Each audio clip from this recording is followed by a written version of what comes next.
तो ये hello guys, कैसे हैं आप? सबसे पहले आज हम देखते हैं हिंदी साहित्य का इतिहास। और दूसरी चीज है, हमें ये याद रखना है, ये ध्यान रखना है कि सबसे पहले हमें ये देखना है कि सिलेबस में क्या क्या है, किस तरह से कौन सब्जेक्ट है। दूसरी चीज है, हम हिंदी लिटरेचर के बारे में आज बात करेंगे और हिंदी लिटरेचर की जो हिंदी साहित्य का इतिहास है उसके बारे में आज बात करेंगे।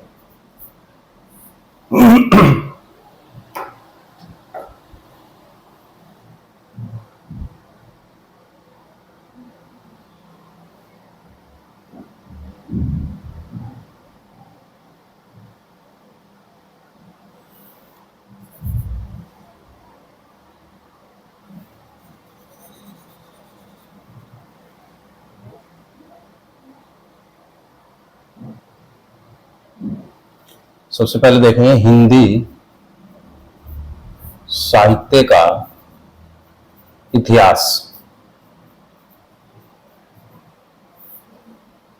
और हिंदी साहित्य के इतिहास में सबसे पहले देखेंगे कि ऐसी क्या आवश्यकता हुई कि जहां हमें हिंदी का भी इतिहास लिखना चाहिए।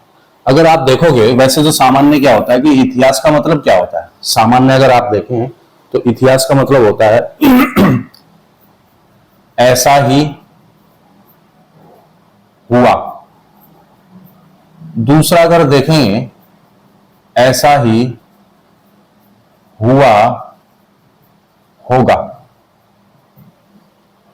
अगर आप देखेंगे कि ऐसा ही हुआ होगा, तो जब हम ये कहते हैं कि ऐसा ही हुआ होगा या ऐसा ही हुआ है, तो इसलिए हम सामान्य कहते हैं कि इतिहास हम क्या कहते हैं कि अतीत की जो घटनाएं हैं या अतीत की जो काल घटनाएं हैं उसको जब हम लिखित रूप में और लिपिबद्ध करते हैं तो हम उसे इतिहास कहते हैं। अब सामान्य ये कह सकते हैं कि इतिहास अगर देखा जाए, इतिहास की परिभाषा सामान्य यही रहती है, लेकिन सबसे महत्वपूर्ण बात यह है कि हिंदी साहित्य में या हिंदी साहित्य का इतिहास लिखने की आवश्यकता क्यों हुई, सबसे मेन कारण क्या है, क्यों हुई, इस क्यों को ढूंढना है। पहले सबसे सामान्य देखना है। परिचय में अगर हम देखेंगे हिंदी साहित्य के इतिहास के परिचय में, तो सबसे पहले अगर हम देखें तो इस क्यों पर नजर जाती है कि क्यों हम ऐसा करें कि हिंदी साहित्य का इतिहास लिखना आरंभ। तो अगर आप इसका श्रेय देखें, जैसे आप देखेंगे तो सबसे पहले अगर आप देखें तो हिंदी साहित्य की जो इतिहास की लेखन की जो परंपरा है वो सबसे पहले कब हुई, कहां से हुई, किन लोगों ने की, क्या वो विदेशी थे या भारतीय थे। और सबसे पहले ये भी चीज आती है कि सबसे बड़ी विडंबना ये भी है कि हिंदी साहित्य का जब इतिहास लिखना शुरू किया या प्रारंभ किया तो उसके जो लेखक थे, यानी जो लेखक थे, वो सबसे पहले अगर आप देखें तो फ्रेंच भाषा से आते हैं। ये जो फ्रेंच भाषा है, इससे पहले विद्वान आते हैं। गारसा द तासी आपने नाम सुना होगा, उन्होंने इतिहास लेखन की परंपरा को शुरुआत किया। अब सबसे बड़ी विडंबना यही है कि अगर मैं आपको थोड़ा सा उस हिंदी भाषा के विकास के बारे में बताऊं, तो अगर आप देखेंगे तो जैसे संस्कृत है, तो संस्कृत का विकास, यानी सबसे प्राचीन भाषा हमारी संस्कृत है। थोड़ा सा मैं उसी पे आऊंगा फिर हिंदी साहित्य के इतिहास पर। तो संस्कृत में क्या है, संस्कृत दो भागों में बढ़ जाती है, एक हो जाती है वैदिक और एक आपकी हो जाती है लौकिक। अब वैदिक और लौकिक, वैदिक का मतलब यहां पर वो है कि वैदिक का मतलब यहां पर सामान्य ये लगाते हैं कि वैदिक का मतलब जो वेदों में अपनाएगी, और जो वेदों में अपनाएगी वो कहीं ना कहीं क्या थी, क्लिष्ट भाषा थी। सामान्य रूप से अगर देखें तो वो क्लिष्ट भाषा थी। और जो लौकिक थी, ये जो परंपरागत जो जनमानस है उन लोगों ने अपनाई। तो इसी को देखेंगे तो वैदिक क्या है, वेदों में थोड़ी क्लिष्ट थी, और लौकिक जो सामान्य जनभाषा थी उसको ध्यान। अब यहीं पर क्या होता है कि उसी में अगर देखेंगे तो फिर आती है आपकी पाली। बुद्ध के समय में पाली भाषा का आविर्भाव होता है। उसके बाद आ जाती है आपकी प्राकृत भाषा। प्राकृत के बाद अगर आप देखेंगे तो प्राकृत यही जो मौर्य काल के समय आती है ना, अशोक के समय। उसके बाद अगर आप देखेंगे तो फिर आती है आपकी अपभ्रंश। अपभ्रंश का एक तात्पर्य होता है, भ्रंश का मतलब होता है जो अपने रास्ते से भटक जाना। अवहट भी इसको दूसरा नाम दिया गया। अगर आप देखेंगे अवहट, कहीं कहीं आपने देखा होगा कि प्राचीन अपभ्रंश भी देते हैं, पर सामान्य जो हम क्लासिफिकेशन देखते हैं वो सामान्य क्लासिफिकेशन अपभ्रंश अवहट या अहवट कहते हैं। यानी जो अपने रास्ते से क्या है दूसरे रास्ते पर भटक जाती है, जिस और उसका भटकने का मुख्य कारण क्या है कि कहीं ना कहीं अगर आप देखोगे तो सामान्य क्या होता है कि जो संरक्षण होता है राजाओं का या जो राज्य का संरक्षण भाषाओं को मिलता है वो सामान्य नहीं मिल पाता, इसलिए अपने रास्ते से भटक जाते हैं।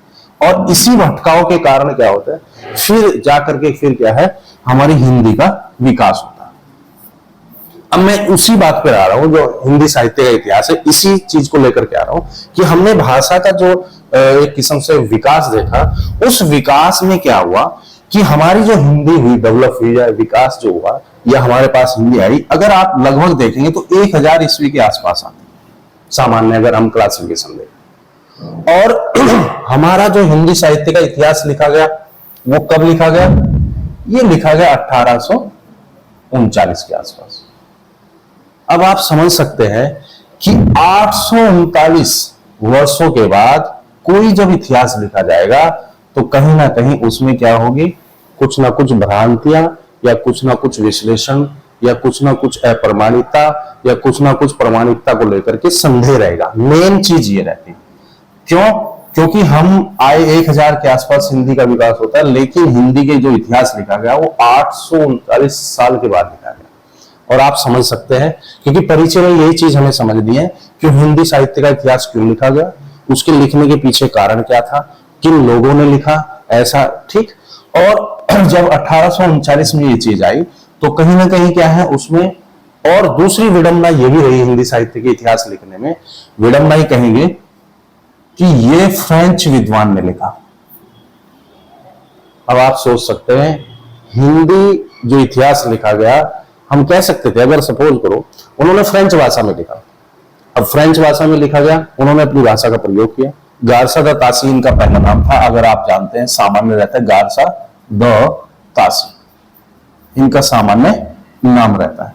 और गारसा द तासी ने क्या किया कि अगर आप देखोगे तो गारसा द तासी ने इसको थोड़ा सा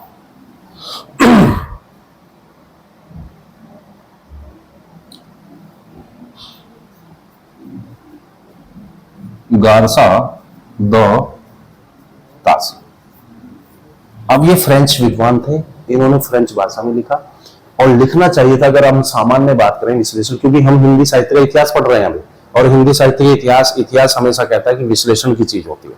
कभी हम जो अतीत की घटनाएं हैं हम उनका क्या है सामान्य विश्लेषण करते हैं। अब सामान्य विश्लेषण में ये देखते हैं कि हमने ये भी विश्लेषण किया कि अगर शायद कोई हिंदी विद्वान हिंदी साहित्य का इतिहास लिखता तो सामान्य रूप से कहीं ना कहीं वो हिंदी की जो एक भावना होती है या किसी भी भाषा की जो भावना है उस भावना को लेकर के लिखता, लेकिन ऐसा नहीं हुआ। चलो हम उस बात पर नहीं जाते, लेकिन यह है कि सामान्य अगर आप देखें तो फ्रेंच भाषा गारसा द तासी के द्वारा लिखा गया ठीक। अब गारसा द तासी ने जो लिखा गया वो सामान्य अगर आप देखें तो इनका जो ग्रंथ था, पहला जो ग्रंथ आता है उसका नाम है, अगर आप देखेंगे तो इसका सामान्य नाम है इस्तवार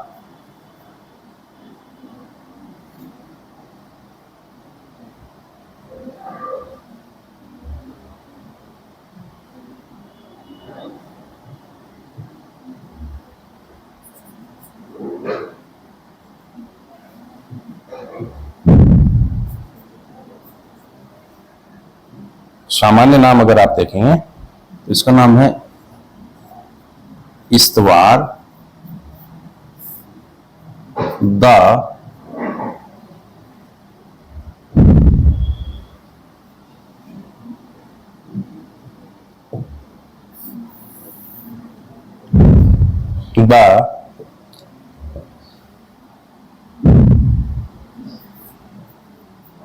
लिटरेचर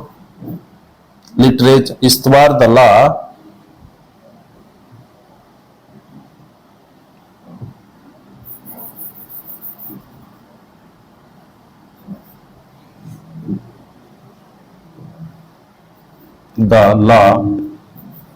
लिटरेचर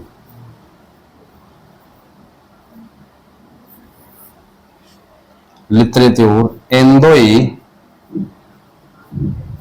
हिंदुस्तानी।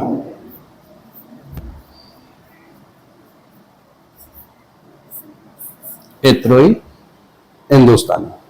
अगर आप देखेंगे तो इस्तवार का मतलब क्या होता है, लिटरेच्योर का मतलब क्या होता है, सामान्य अगर आप देखें तो इसका सामान्य अगर हिंदी में हम देखें तो इस्तवार का मतलब ये हिस्ट्री, फ्रेंच भाषा में हिस्टीरिया से बना, जो इंग्लिश का हिस्टीरिया है उससे हिस्ट्री से बना, और इसका सामान्य अगर नाम देखें तो इसे हम कहते हैं इतिहास, सामान्य नाम इतिहास। लिटरेच्योर का अगर सामान्य देखें इसे कहते हैं हम लिटरेचर, इंग्लिश में कहते हैं हम लिटरेचर, और लिटरेचर का मतलब आप समझते हैं, उसको मतलब कहते हैं साहित्य। ठीक। अब एंदोई और हिंदुस्तानी अगर एंदोई का मतलब देखते हैं तो सामान्य एंदोई का मतलब होता है जो हिंदू कवि होते हैं एक किस्म से, या लेखक मान सकते हैं। ठीक। और हिंदुस्तानी का मतलब जो उर्दू को लिए होते हैं, यानी यहां सामान्य अगर आप देखेंगे तो हिंदी को लेकर के लिखते हैं, और यहां सामान्य अगर आप देखेंगे तो उर्दू को लेकर के आते हैं। तो सामान्य ये कहते हैं, और ये कब लिखा गया, ये 1839 में लिखा गया। तो सामान्य हम ये कह सकते हैं कि हिंदी साहित्य का जो इतिहास है उसका सामान्य ये रहता है कि ऐसा ही हुआ है या ऐसा ही हुआ होगा, हम उस इतिहास को लेकर के बात करते हैं। और दूसरी चीज अगर आप देखें तो जब हमने ये कहा कि हिंदी साहित्य का जो लेखन की परंपरा है, इतिहास क्यों लिखा गया, तो सभी ने सबसे पहले जो फ्रेंच भाषा की गार्सिया द तासी था, उन्होंने सबसे पहले क्या है फ्रेंच भाषा में द इस्तवार द ला लिटरेटिव एंदोई हिंदुस्तानी लिखने की परंपरा शुरू की। अब जब लिखने की शुरू परंपरा की गई तो इसमें कहीं ना कहीं अगर आप देखोगे तो फिर ये चीजें सामने आती हैं कि कहीं ना कहीं 1839 में जो लिखा गया है उसमें कहीं ना कहीं क्या है, किन पद्धतियों का प्रयोग हुआ है, किन कवियों का प्रयोग किया गया है, क्या ये काल विभाजन के अनुसार सही है या नामकरण के अनुसार सही है, तो उस दृष्टि से भी फिर हम इनके इतिहास को देखते हैं। इसी परंपरा में अगर आप देखोगे तो पहला परंपरा में यही आता है। उसके बाद अब अगर आप देखेंगे तो शिव सिंह सेंगर आते हैं, या आपके मिश्र बंधु आते हैं, या फिर आपके प्रमाणित रूप या सच्चे अर्थों में जैसे, या फिर आपके जॉर्ज गिलियर्सन आते हैं 1888 में, द मॉडर्न वर्नाकुलर लिटरेचर इनका ग्रंथ आता है। तो कहने का मतलब यह है कि सामान्य रूप से अगर आप देखोगे तो सामान्य रूप में कहीं ना कहीं ये लेखन परंपरा में कवि आ जाते हैं जो महत्वपूर्ण मानते हैं। और अगर आप देखोगे हिंदी साहित्य के इतिहास के 1929 में लिखा गया, वो लिखा गया रामचंद्र शुक्ल के द्वारा हिंदी साहित्य का इतिहास। अब जब हिंदी साहित्य का इतिहास तो उसमें कहीं ना कहीं प्रमाणिकता आ जाती है, तो हम उसको अभी नहीं देखते, पहले सामान्य ही देखते हैं कि इतिहास लेखन की परंपरा कैसे शुरू हुई, क्यों इतिहास लिखा गया, ऐसी क्या जरूरत हुई कि क्यों इतिहास लिखने की परंपरा शुरू की गई, वो भी किसका, हिंदी साहित्य का। ठीक। अब दूसरी अगर आप चीज देखेंगे तो फिर इसी चीज को लेकर के कहीं ना कहीं ये आता है कि सामान्य रूप से जैसे अगर आप देखोगे तो इसमें ये रहता है कि हिंदी साहित्य की उत्पत्ति, व्युत्पत्ति एवं अर्थ, जैसे इतिहास है, इतिहास को सामान्य रूप से अगर देखें तो इति धन धन और के योग से बना है। इसका सामान्य अर्थ होता है, इति का अर्थ होता है समाप्त, निश्चित का मतलब है का मतलब निश्चित होता है, और अस का मतलब होगा, यानी समाप्त निश्चित हुआ होगा, यानी एक समय या एक लाइन ऐसी होगी जहां पर सामान्य रूप से वो समाप्त हुआ होगा, हम इतिहास उसे कहते हैं। अर्थात जिसकी निश्चित रूप से क्या है समाप्ति हो चुकी है उसे इतिहास कहते हैं। अब शब्दकोश के अनुसार क्या है, इतिहास का अर्थ क्या है, वही है ऐसा ही था या ऐसा ही हुआ होगा। ठीक है। तो सामान्य अगर आप देखें तो इतिहास क्या है, इतिहास की व्युत्पत्ति एवं अर्थ अगर देखेंगे तो इतिहास शब्द क्या है, इति धन हस और धन अ के योग से बना है, जिसका मतलब होता है समाप्त निश्चित हुआ होगा, और समाप्त निश्चित हुआ होगा इसका मतलब वो कालातीत हो जाता है, यानी वो घटना पहले घट चुकी है, और जब हम उस घटना को लिपिबद्ध तरीके से लिखते हैं वही क्या है, इतिहास हो जाता है। तो ये सामान्य डेफिनेशन आप सामान्य जानते हैं कि इतिहास की परिभाषा ये होती है। उसके बाद अगर आप देखेंगे तो सामान्य जब हम हिंदी साहित्य की परिभाषा पर देखते हैं, सामान्य अगर आप देखें तो परिभाषा में महत्वपूर्ण जो परिभाषा है, आपने देखा हो कई बार पेपर में आ चुकी है, चाहे वो एलटी है, लेक्चरर है, उसमें सबसे पहला नाम आता है रामचंद्र शुक्ल। और रामचंद्र शुक्ल की जो परिभाषा है वो क्या कहती है, अगर सामान्य आप देखेंगे तो सामान्य यह होता है प्रत्येक देश का साहित्य, अगर आप देखेंगे तो प्रत्येक देश का साहित्य वहां की, सामान्य लिख रहा हूं, वहां की जनता की चित्तवृत्तियों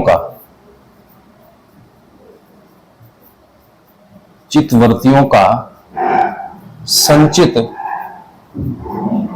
प्रतिबिंब है।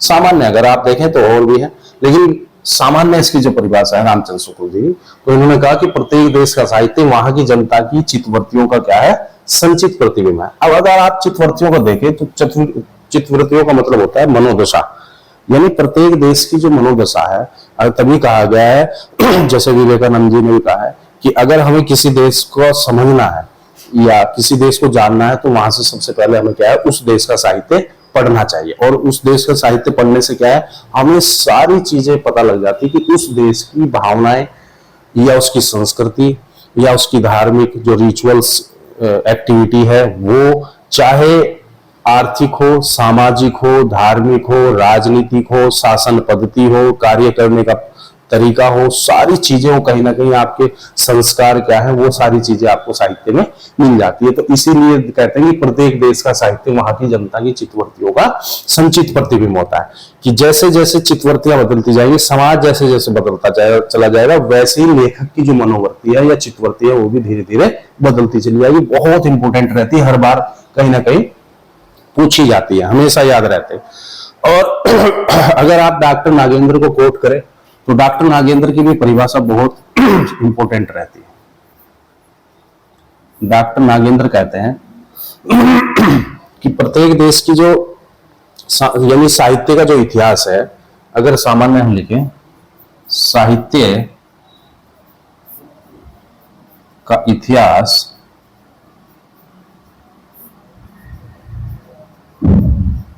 बदलती हुई अभिरुचियों, संवेदनाओं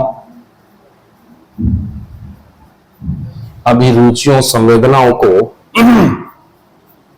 अभिव्यक्त करती है। सामान्य अगर हम देखें, सामान्य में अपने शब्दों में इसको कन्वर्ट करूं तो सामान्य क्या है, अभिव्यक्त रूप में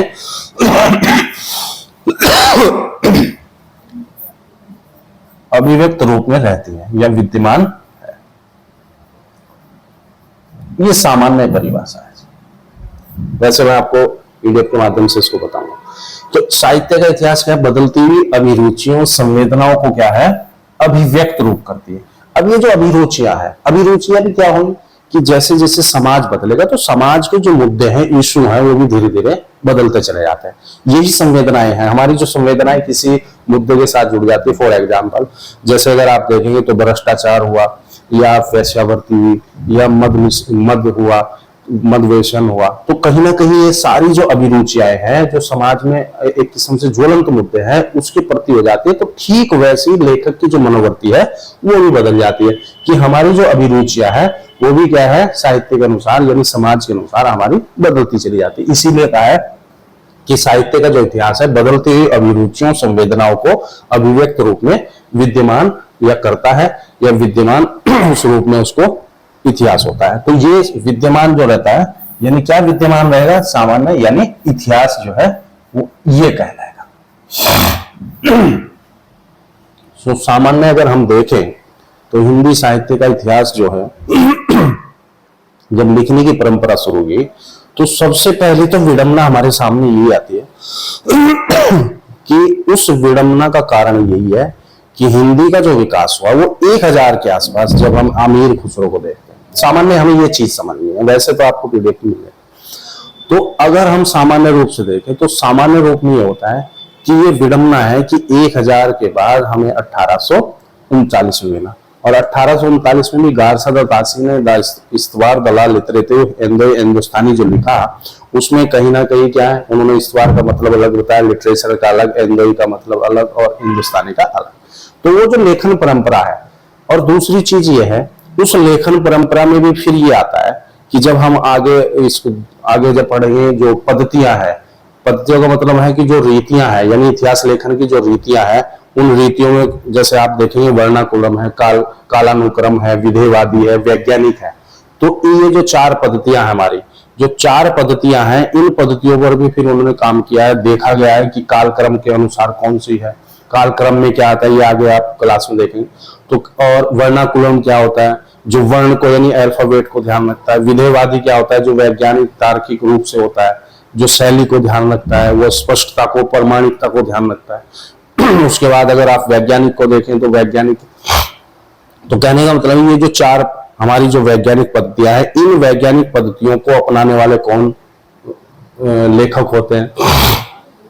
तो ऐसा अगर हम सामान्य देखें तो जब इतिहास लिखने की बात आती है तो इतिहास सामान्य वही होता है जो हम ये कहते हैं कि इतिहास का मतलब जो ऐसा ही था या ऐसा ही हुआ होगा, उसी का विश्लेषण हम हिंदी साहित्य में करते हैं। हमने हिंदी का अगर आप देखेंगे तो हिंदी का हमने इतिहास क्यों लिखा, सामान्य अगर आप देखेंगे क्यों इतिहास लिखा जाता है। इतिहास हमेशा तब लिखा जाता है कि कहीं ना कहीं हम जो एक किस्म से जो हमारी परंपरागत पद्धतियां चलती हैं, परंपरागत जो तरीका चलता है लेखन का जो या शैली का, उसको ध्यान में रख करके हम क्या है उसको लिपिबद्ध कर देते हैं। लिपिबद्ध करने का मतलब ये होता है कि सपोज अगर हमारे पास अगर कबीर या सूरदास या इनका इतिहास नहीं होता, तो सामान्य रूप से अगर आप देखें तो हम कहीं ना कहीं हिंदी की जो भावना है या हिंदी की जो एक शैली है या हिंदी को जो स्पष्टता या प्रामाणिकता देखने की बात हम जो करते हैं, वो कहीं ना कहीं क्या है विलुप्त हो जाती है। ये भाषा ही धीरे धीरे क्या है विलुप्त हो जाती। अगर सपोज करो आप इसी को ऐसे समझ सकते हैं कि जब मैंने पिछली बार ये कहा,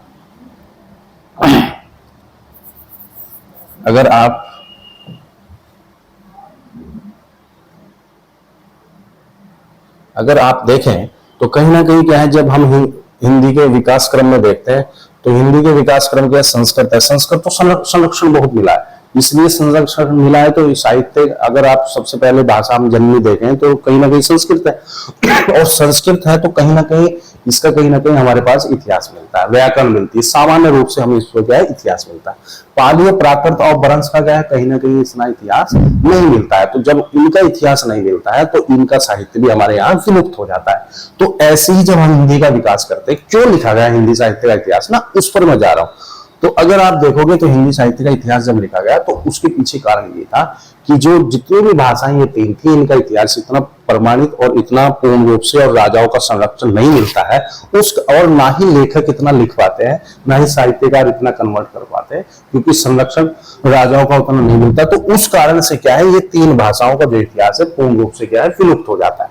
उसी को कोट करते हुए हम हिंदी का इतिहास लिखना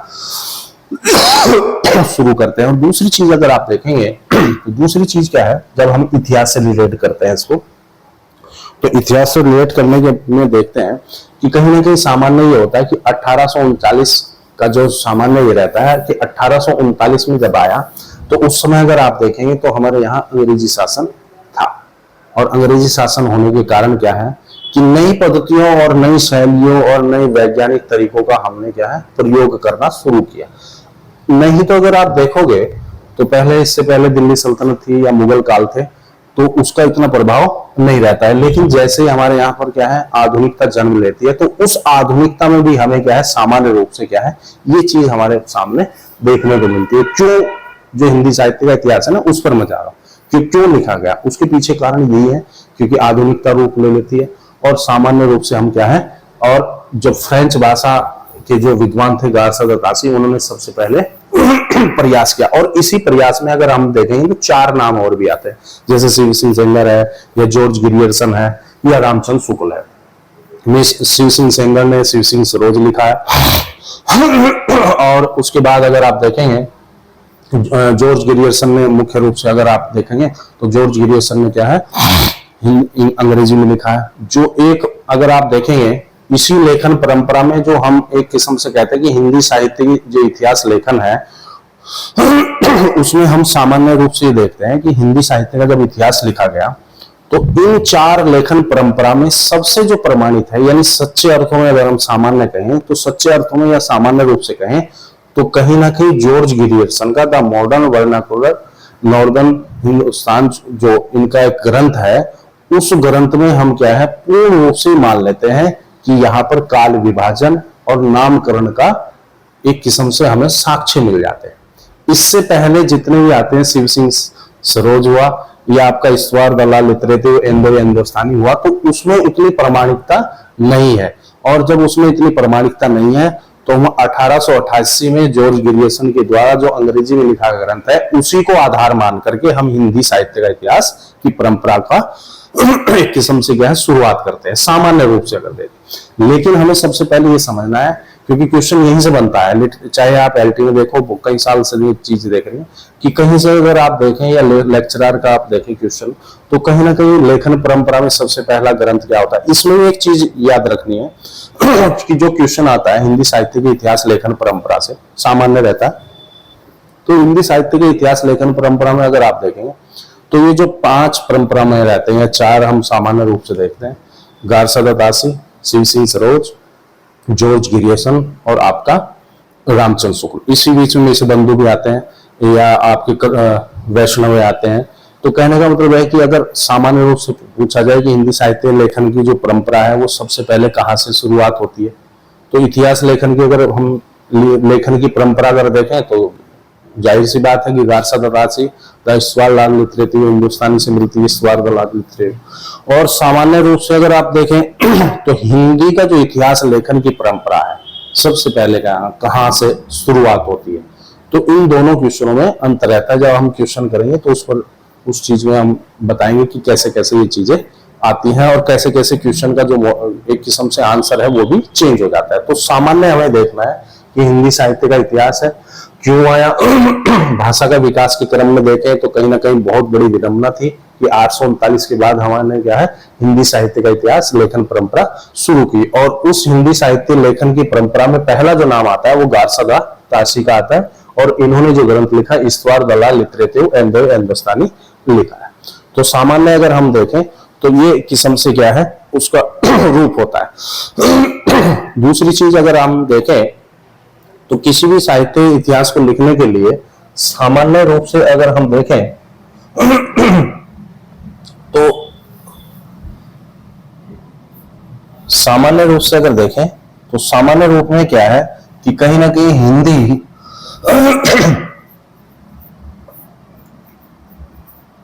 साहित्य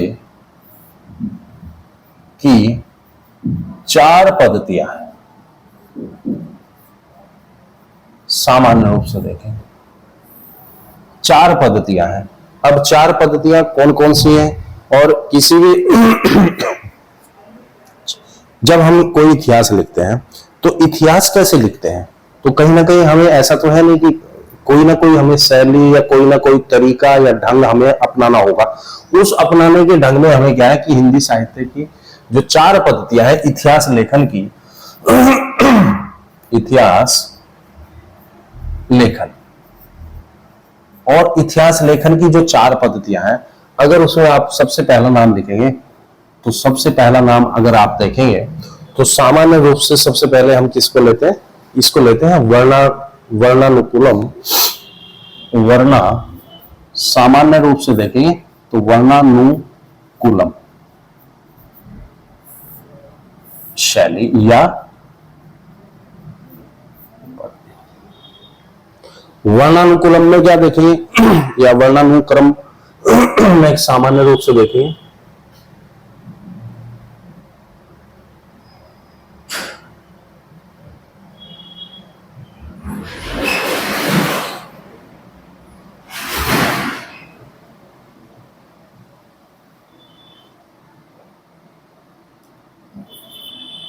इसको सामान्य अगर आप देखोगे तो सामान्य रूप से क्या है, इसको हम दूसरा नाम भी देते हैं वर्णानुक्रम।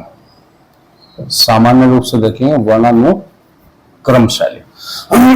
तो वर्णानुक्रम शैली में अगर आप सामान्य देखेंगे तो वर्णानुक्रम में क्या होता है कि इसमें क्या है, वर्णमाला को केंद्र में रखा जाता है।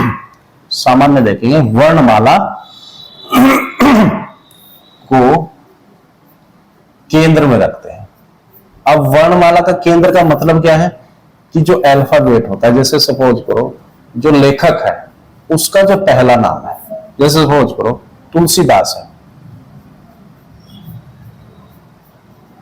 अब तुलसीदास का जन्म कब हुआ है, कब उसकी मृत्यु हुई, इससे मतलब नहीं है। अगर यहीं पर दूसरा नाम आता है केदारनाथ, तो केदारनाथ में क्या होता है कि अल्फाबेट का मतलब यहां पर क्या है कि जहां पर क्या है क और यहां पर क्या है तो अगर आप देखोगे तो क क्या है पहले आ जाता है और त बाद में आ जाता है। तो इसको ध्यान में रख करके हम क्या है वर्णानुक्रम के अनुसार जो लेखक की वृत्तियां हैं या लेखक ने जो लिखा है, जो वृत्तियां हैं या जो उन्होंने इतिहास में योगदान दिया है या इतिहास को लिखने का जो प्रयास किया है, उसको ध्यान में रख करके उनके अनुसार हम उसका परिचय देते हैं। तो ये कहीं ना कहीं क्या होता है, इसमें सबसे बड़ी विडंबना ये आता है, सबसे जो चीज ये आती है कि कहीं ना कहीं हम वर्णानुक्रम में जब ध्यान रखेंगे तो इसमें क्या है कि जो केदारनाथ है उसका जन्म आधुनिकता में आता है, लेकिन तुलसीदास उससे पहले जन्म लेते हैं, लेकिन हम जो परिचय देंगे वो कहीं ना कहीं केदारनाथ का देंगे। तो इसलिए अगर आप देखें तो वर्णानुक्रम में अगर देखेंगे तो गारसा दत्तासी और दूसरा जो नाम आता है आपका सामान्य, वो एक किस्म से शिव सिंह सेंगर आते हैं। अगर इसमें हम देखेंगे तो किन लोगों ने, पहला जो लेखक था वो गारसा दत्तासी और दूसरा आता है शिव सिंह सेंगर।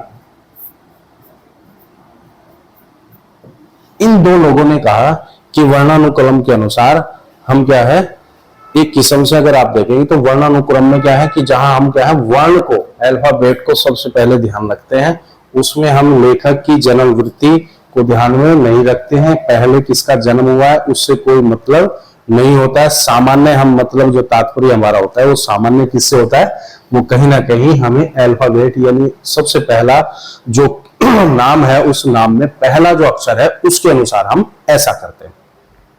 और अगर आप देखोगे इसीलिए क्या है कि सामान्य रूप से क्या है गारसा दत्तासी और शिव सिंह सेंगर के जो भी ग्रंथ लिखे गए हैं, जब आप इनको प्रमाणिकता या उसके काल विभाजन या नामकरण के अनुसार देखेंगे तो सामान्य रूप से कहीं ना कहीं क्या है काल विभाजन और नामकरण के अनुसार हम इनको कहीं ना कहीं अप्रमाणित रूप से मानते हैं। उसका मुख्य कारण यही है कि कहीं ना कहीं ये क्या है, ये वर्णानुक्रम पद्धति को अपनाते हैं सामान्य रूप से अगर ये देखते हैं।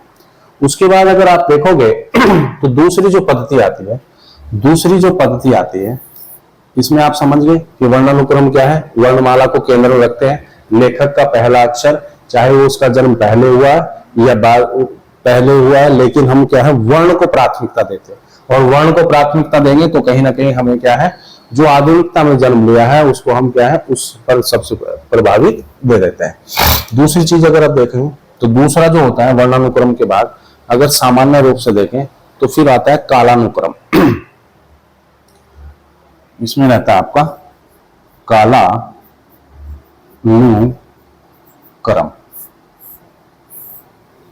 शैली। और कालानुक्रम शैली में अगर आप देखेंगे तो इसमें क्या है, ये काल को ध्यान में रखते हैं, यानी काल को क्या है केंद्र में रखा जाता है।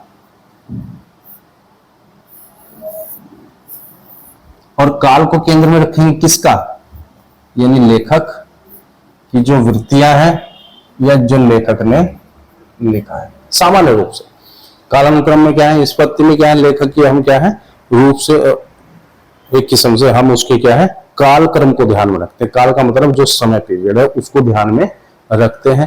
और इस पद्धति को अपनाने वाले अगर आप देखेंगे तो पहला नाम आता है गिरियर्सन, जॉर्ज गिरियर्सन जिसका नाम है, और दूसरा नाम आता है मिस्र बंधु।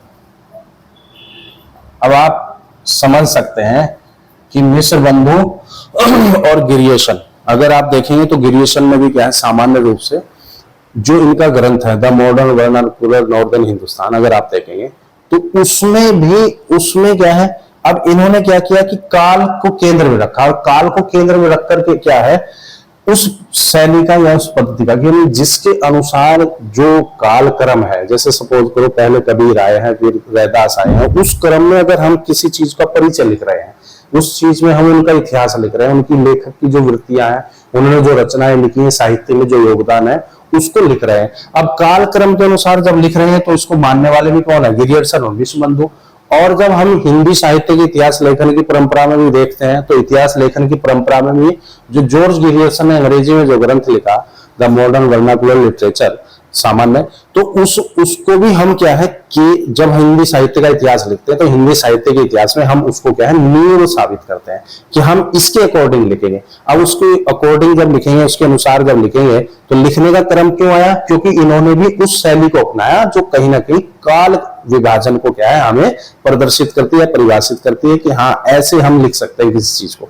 तो इसी को क्या है हम सामान्य रूप से देखते हैं कि कालानुक्रम के अनुसार जो गिरियर्सन है और विश्वबंधु उसको मुख्य रूप से मानते हैं। अगर आप देखेंगे उसके बाद नेक्स्ट तीसरी जो आती है वो आती है आपकी वैज्ञानिक पद्धति। नेक्स्ट देखेंगे वैज्ञानिक।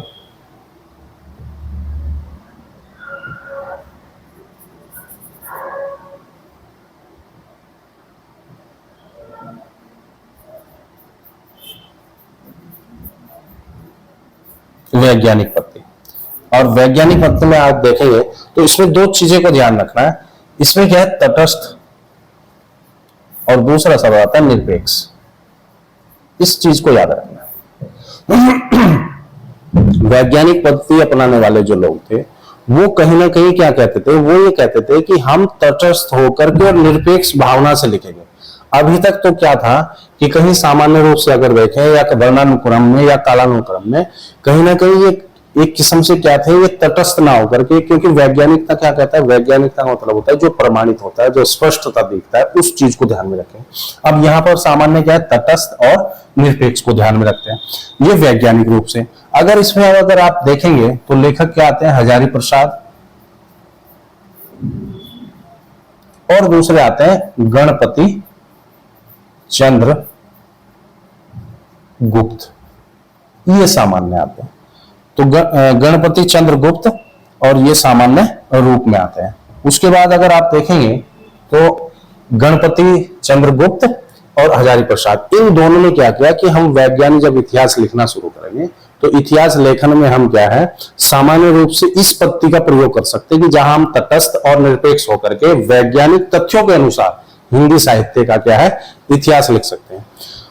और उसको क्या है हम उसका इस तरीके से विश्लेषण करेंगे जैसे हम वैज्ञानिक तरीके से विश्लेषण कर रहे हैं। अब वैज्ञानिक तरीके से विश्लेषण करने का मतलब है कि विज्ञान क्या कहता है, विज्ञान की जो परिभाषा है वो सामान्य ये होता है कि हम किसी का अध्ययन कर रहे हैं तो क्रमबद्ध तरीके से अध्ययन करेंगे। क्रमबद्ध तरीके से जो सीक्वेंस है किसी चीज का उस तरीके से हम क्या है अध्ययन करते हैं। तो अध्ययन करने में क्या है ये दो लेखक जो है ये किसी भी जब इतिहास लिखते हैं या लेखक की वृत्तियां लिखते हैं तो उसका क्या है क्रमबद्ध तरीके से लेखन करते हैं और उसकी भावनाओं को साहित्य में जो योगदान दिया है या उसकी जो संवेदनाएं हैं साहित्य में उसकी जो योगदान है साहित्य में जो उसका योगदान है उसको ध्यान में रखते हैं। ऐसा नहीं करते हैं कि किसी लेखक ने जो संवेदनाएं या भावनाएं जो व्यक्त की है उसी को मान करके चले। वो उस भावनाओं और उन संवेदनाओं के बीच में ये कहीं ना कहीं तटस्थ और निष्पक्ष होकर के लिखना चाहते हैं, क्योंकि उनका मौन जो मेन उद्देश्य होता है वो सामान्य रूप से ये होता है कि मेन उद्देश्य है हिंदी साहित्य का इतिहास लिखा जाए और प्रामाणिकता के साथ लिखा जाए, स्पष्टता के साथ लिखा जाए।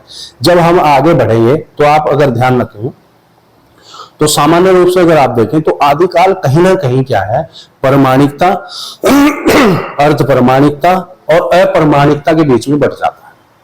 आदिकाल को हम कहीं भी जब हम नामकरण या काल विभाजन पढ़ेंगे आगे, अभी तो हम हिंदी साहित्य के परिचय में सामान्य रूप से चीजें पढ़ रहे हैं वो आप सब जानते हैं।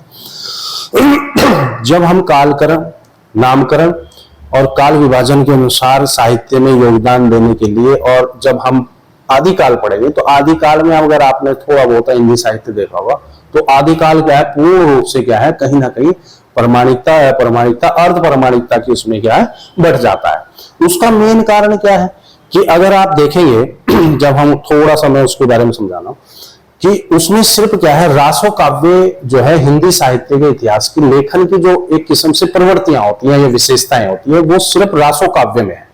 अगर आप जैन साहित्य पढ़ेंगे या सिद्ध साहित्य पढ़ेंगे या नाथ साहित्य पढ़ेंगे, इन तीनों में ऐसा कहीं चीजें नहीं मिलती है। फिर उस पर आगे हम बात करेंगे। तो कहने का मतलब है कि यहाँ पर क्या है, ये बताना चाहते हैं कि हम हिंदी साहित्य का जो इतिहास लिखेंगे, हम लेखक की भावना और संवेदनाओं को भी तटस्थ होकर के देखेंगे, निष्पक्ष रूप से देखेंगे। ऐसा नहीं है कि जो लेखक ने अपनी रचनाएं या प्रवृत्तियां, जो विशेषताएं योगदान दिए, हम उनके सम्मुख ना होकर के हम उन पर भी विचार करेंगे, हम उनका भी विश्लेषण करेंगे। तो ये थी वैज्ञानिक पत्ती। वैज्ञानिक पत्ती का मतलब जहां हम तटस्थ और निरपेक्ष होकर के क्या है, हम चीजों को क्या है, लिखते हैं। ठीक है। उसके बाद अगर आप देखेंगे तो चौथी पत्ती आती है आपकी विधेयवादी। ये मोस्ट इंपोर्टेंट रहती है, हिंदी साहित्य की रीढ़ की हड्डी लेखन परंपरा में इसी को मानते हैं। और इसके जो लेखक है वो तेन है। कहीं कहीं आपने किताबों में देखा होगा वेन भी लिखा होता है, एक ही बात है, तेन या वेन, या कहीं कहीं विधेयवादी होती है। इसमें क्या होता है, इसमें सबसे महत्वपूर्ण ये होती है कि कवियों का जो कालक्रम है उसको तो ध्यान में रखा ही जाता है। कवियों का कालक्रम, और कालक्रम के अनुसार दूसरी जो चीज आती है वो आती है शैली। ये महत्वपूर्ण हो जाती है। यानी जो शैली है, शैली का मतलब तरीका है, ढंग है, किस तरीके से हम हिंदी साहित्य का इतिहास लिखते हैं, उसको ध्यान में रख करके हम ऐसा लिखते हैं सामान्य रूप से। तो हम विधेयवादी में अगर सामान्य रूप से देखें तो विधेयवादी ये कहती है कि हमारे जो लेखक है उसकी जो सामान्य जो पद्धति है, लिखने का जो तरीका है, उसको ध्यान में रखा जाता है। सामान्य ये रहता है कि कैसे हम क्या है कि जब हिंदी साहित्य का इतिहास लिखेंगे तो हिंदी साहित्य के इतिहास लिखने में सामान्य जो लेखक की जो शैली है, उस शैली को ध्यान में रख करके लिखेंगे। अगर हम किसी का तरीका समझ जाते हैं, सपोज करो एग्जांपल है, अगर हम सपोज करो किसी का तरीका अगर हम समझ जाते हैं, तो तरीका समझने में क्या होता है, हम सामान्य रूप से क्या है, हम उसकी जो एक स्पिरिट होती है, भाषा को पकड़ने की जो स्पिरिट होती है, हम उसको भी समझ लेते हैं। अगर सपोज करो एक व्यक्ति है, किसी व्यक्ति को अगर हमें समझना है तो हम क्या करते हैं, उसको व्यवहारिक रूप से हम क्या है उसका विश्लेषण करते हैं। ठीक वैसे ही लेखक क्या लिखना चाहता है। फॉर एग्जाम्पल जैसे कबीर है और जायसी है, तो कबीर और जायसी कहीं ना कहीं दोनों में क्या है, रहस्यात्मक है। जब आप कबीर को पढ़ेंगे और जायसी को पढ़ेंगे, दोनों में रहस्यात्मक प्रवृत्ति है, दोनों में क्या है, प्रेम है। कबीर भी क्या है, प्रेम के प्रति रहते हैं, जायसी भी क्या है, प्रेम के प्रति रहते हैं। लेकिन दोनों के प्रेम में अंतर है, दोनों के रहस्यात्मक में अंतर है, दोनों के प्रतीक में अंतर है। तो इसका मतलब हम ये समझाना चाहते हैं, या इसका मतलब ये होता है समझने का कि कबीर की जो भावनाएं हैं प्रतीक को लेकर के क्या है और जायसी के लेकर के क्या है। तो ये जो आपकी विधेयवादी है, ये इसी चीज को कोट करती है सामान्य रूप से, कि जो कबीर का प्रतीक है या कबीर का जो रहस्यवाद है, जायसी का जो प्रतीक है और जायसी का जो रहस्यवाद है, उन दोनों में कितनी सिमिलरिटी है, समानता है, और कितनी दोनों में क्या है, विभेद है। उन दोनों को ध्यान में रख करके हम क्या है, उस विधेयवादी पद्धति को ध्यान में रखते हैं। यानी विधेयवादी पद्धति क्या है, एक सामान्य रूप से अगर आप देखें तो इन तीनों पद्धतियों में मोस्ट इंपोर्टेंट रहती है। प्रमाणिकता की सबसे ज्यादा संभावना रहती है, अस्पष्टता की सबसे ज्यादा रहती है, निष्पक्ष रहती है, ऐसा नहीं है किसी पर क्या है बायस हो जाती है। तो सामान्य रूप से अगर आप देखें तो निष्पक्ष रहती है और सामान्य रूप से उस रूप में रहती है। तो कहने का मतलब है, इसको अगर आप देने जो प्रयोग करने वाले थे वो तेन थे।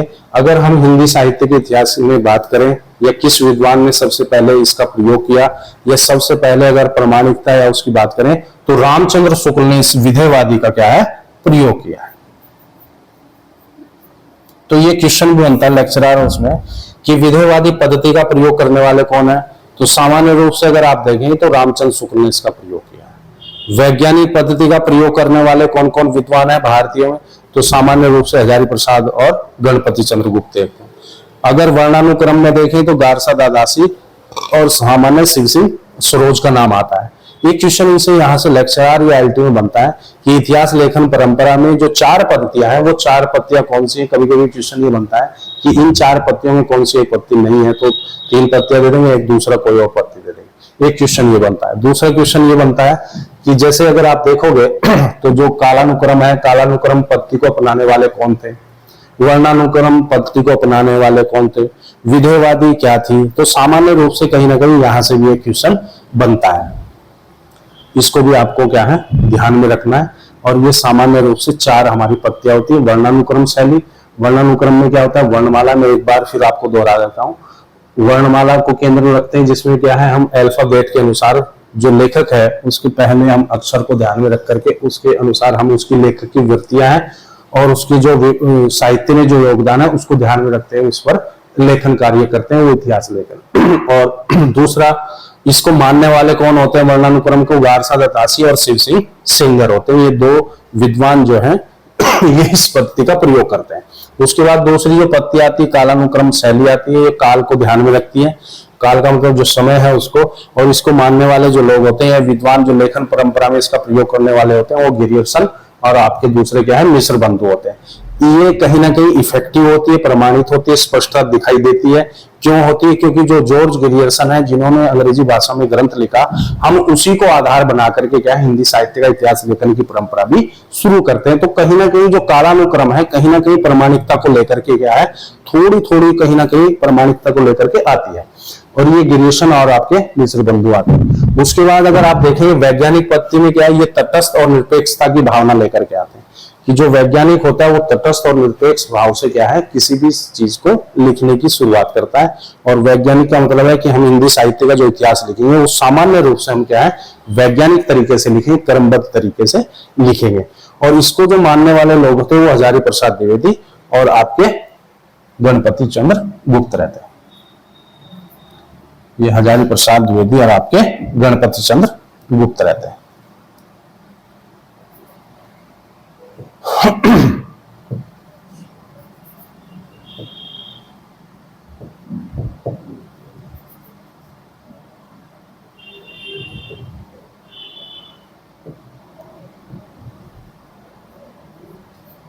ये हजारी प्रसाद और आपकी गणपति चंद्रगुप्त रहते हैं। उसके बाद जो चौथी आती है वो आती है आपकी विधेयवादी पद्धति। इसमें क्या है, इसमें कालक्रम और महत्वपूर्ण जो चीज है वो शैली को लेकर के आते हैं। ये शैली यानी जो लेखक की शैली है उसका जो तरीका है ढंग है उसको लेकर के लाते हैं।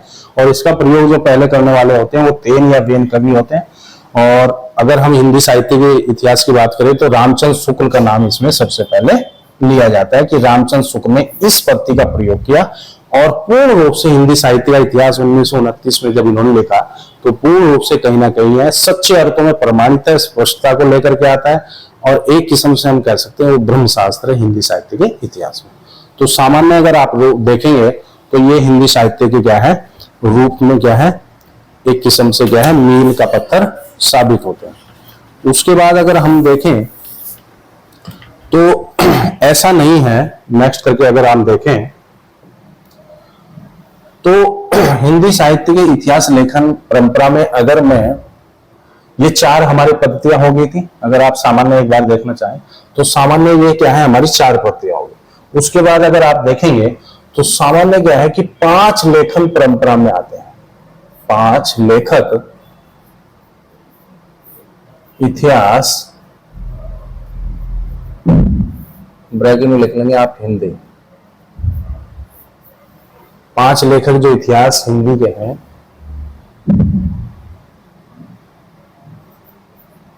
परंपरा में।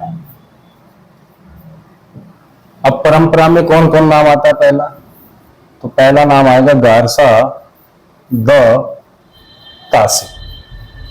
इनका अभी मैंने आपको इतिहास ग्रंथ बताया, ईश्वर दलया लिटरेटो एंडो हिंदुस्तानी इनका क्या है ग्रंथ है। दूसरा नाम अगर आप देखेंगे इतिहास लेखन की परंपरा में तो दूसरा नाम आता है शिव सिंह सेंगर का। तीसरा नाम अगर आप देखें तो तीसरा नाम क्या है, अगर आप देखेंगे तो तीसरा नाम कहीं ना कहीं क्या है जॉर्ज गिरियर्सन का नाम आता है। तीसरा नाम किसका लिखेंगे, जॉर्ज गिरियर्सन। शिव सिंह सेंगर ने शिव सिंह सरोज लिखा है और जॉर्ज गिरियर्सन ने अगर आप देखें तो जॉर्ज गिरियर्सन का क्या है द मॉडर्न, अंग्रेजी में लिखा है the modern vernacular northern Hindustan. इन्होंने क्या है ये जॉर्ज गिरियर्सन ने लिखा। चौथा नाम अगर आप देखेंगे तो चौथा नाम क्या किसका आता है, सामान्य अर्थों में देखें तो ये मिश्र बंधु का आता है, जो परंपरागत तरीके से हिंदी को प्रमोट करते हैं। ये कहीं ना कहीं क्या है, मिश्र बंधु इनको चौथा नाम आता है। मिश्र बंधु में आप 3 नाम देखते हैं, गणेश हुआ, सुकुमार, ये बिहारी, है ना। तो सामान्य क्या है, मिश्र बंधु है। उसके बाद आपका आता है 5वां। तो 5वें में कहीं ना कहीं क्या है, अगर सामान्य अर्थों में देखेंगे तो आचार्य रामचंद्र शुक्ल का नाम मुख्य रूप से आता है। तो आचार्य शुक्ल, और इन्होंने लिखा है हिंदी साहित्य का इतिहास लिखा है। और हिंदी साहित्य के इतिहास में क्या है, इन्होंने सबसे क्या है प्रामाणिकता और उसको ध्यान में रख करके लिखा है। तो हम कह सकते हैं कि 5 लेखक परंपरा में क्या है, सबसे पहला ग्रारसन तासी का आता है, उसके बाद शिव सिंह सेंगर का आता है, उसके बाद जॉर्ज गिरियर्सन का आता है, उसके बाद आता है मिश्र बंधु, उसके बाद आते हैं आपके आचार्य शुक्ल। तो इतिहास लेखन परंपरा में ये 5 इतिहास लेखक आते हैं। अगर हम इतिहास लेखन की पद्धतियों की बात करें तो इससे पहले अगर आप देखें तो 4 पद्धतियों का प्रयोग था।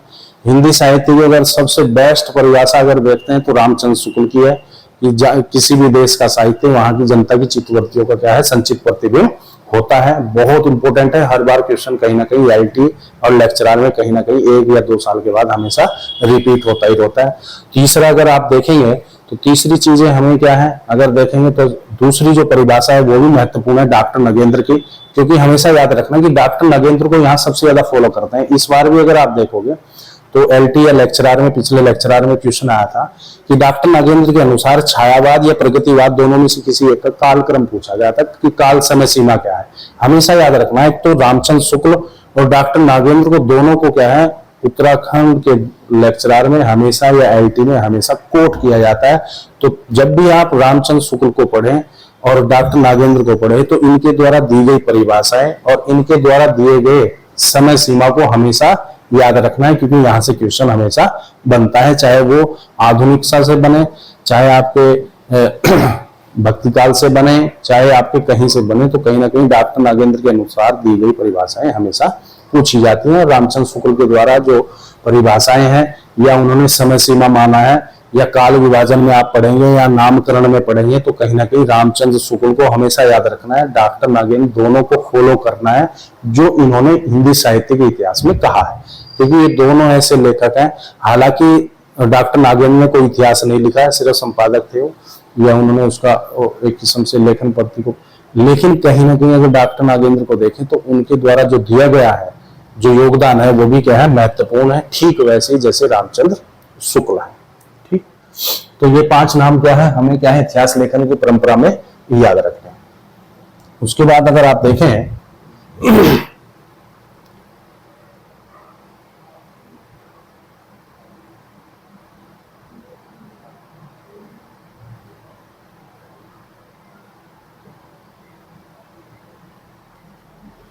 ठीक है, तो आज के अगर हम देखें तो हमने क्या है हिंदी साहित्य के सामान्य परिचय में क्या है इतिहास की परिभाषा देखी। इतिहास की परिभाषा के साथ साथ हमने क्या है सामान्य रूप से क्या है उस चीज को देखा कि कहीं ना कहीं क्या है हिंदी साहित्य का जो इतिहास लिखा गया वो कैसे लिखा गया, उसके लिखने के पीछे कारण क्या था, सबसे पहले इतिहास किसने लिखा है। उसके बाद अगर आप देखें उसकी परिभाषा महत्वपूर्ण कौन सी है, इतिहास लेखन में देखेंगे तो 4 पद्धतियां कौन कौन सी है, उन 4 पद्धतियों को मानने वाले कौन है। तो सामान्य रूप से अगर आप देखेंगे तो ये सब चीजें महत्वपूर्ण हो जाती है। ठीक है, थैंक यू।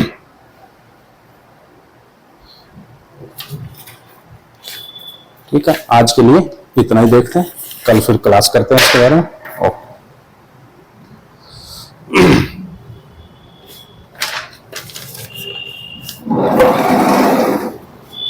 ये बंद कर देना आप उसको।